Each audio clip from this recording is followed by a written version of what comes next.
Welcome to Red Dot Mindset, a podcast powered by Gray Matter Ops.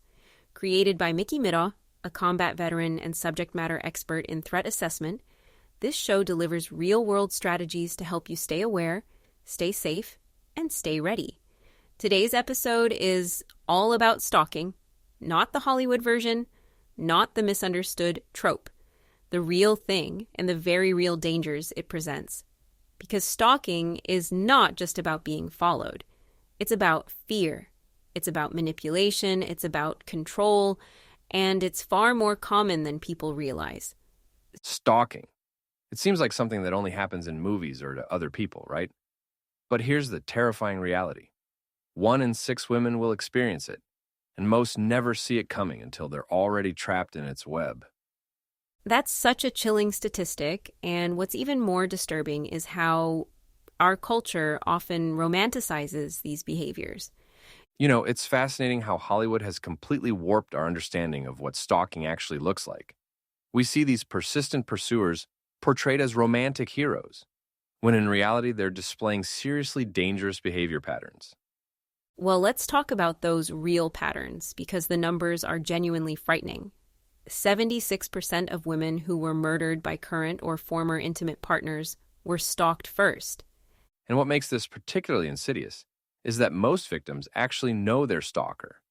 It's often someone they once trusted, someone who already has intimate knowledge of their life and routines. That really challenges the stranger danger narrative we've all grown up with, doesn't it? Can we break down what modern stalking actually looks like? There's actually a framework called SLII that helps identify different types of stalking behaviors. The S stands for surveillance. Everything from physical following to sophisticated digital tracking. We're talking GPS devices, spyware, social media monitoring. Oh my goodness. And technology has made this so much easier for stalkers, hasn't it? Like those Apple AirTags that keep making headlines for being misused to track people. Exactly. And that brings us to the first I, life invasion. This is where stalkers force themselves into someone's daily existence through constant messages, showing up uninvited, or even manipulating their way into the victim's social circles. You know what's particularly disturbing? How stalkers often try to make their behavior seem normal to outsiders while sending clear, threatening messages to their victims. That's the second I, intimidation. Like that case where a stalker would leave coffee cups matching what their victim had ordered earlier that day. To anyone else, it looked like litter. But to the victim, it was a crystal clear message. I'm watching you. That's so calculated. It's like psychological warfare designed to make victims question their own sanity. And then there's the final component, or I interference. This is where stalking intersects with other forms of abuse and control. Stalkers might try to get their victim fired, damage their relationships, or hack their accounts. Speaking of hacking, let's talk about the technology aspect, because modern stalking has become incredibly sophisticated. Well, what's particularly concerning is how many stalking tools are marketed as legitimate products. Parental control apps, Find My Phone services, even smart home devices can be weaponized by stalkers. So what should someone do if they suspect they're being stalked? First and foremost, trust your instincts. If something feels wrong, it probably is. Start documenting everything immediately. Dates, times, descriptions, screenshots, any evidence you can safely collect. And there are specific apps designed for this now, right? Like Victim's Voice and Stalking Aware that help create court-admissible documentation? Exactly. But documentation is just one piece of the puzzle. You need to think about both physical and digital security. That means upgrading locks, installing security cameras, varying your routines, and doing a complete digital security audit. Well, that's interesting. What exactly does a digital security audit involve? You need to check every account, every app, every device. Look for shared accounts that might be giving away your location. Netflix, photo sharing, car GPS systems. Change all passwords and enable two-factor authentication wherever possible. And what about building a support network? Because handling this alone seems overwhelming and potentially dangerous. That's crucial. Tell trusted friends, family members, and colleagues. They can help watch for suspicious behavior and provide support. And don't hesitate to reach out to professional resources like domestic violence hotlines and victim advocacy groups.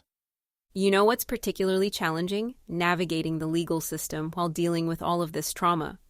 The legal response to stalking can be frustrating, but there are steps victims can take to strengthen their case. File police reports to create a paper trail, even if immediate action isn't taken.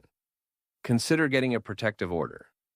Document every violation. So let's create a clear action plan for anyone who might be experiencing this right now. First, trust your instincts and start documenting everything. Second, secure your physical and digital environment. Locks, cameras, passwords, location services. Third, build that support network of both personal and professional contacts. And remember that you're not overreacting. These patterns of behavior are serious warning signs that shouldn't be ignored. You know what's really striking about all of this? How crucial awareness is? The more we understand about stalking, the better equipped we are to recognize it early and take action before it escalates. That's exactly right. Knowledge really is power in these situations. And no one should have to live in fear.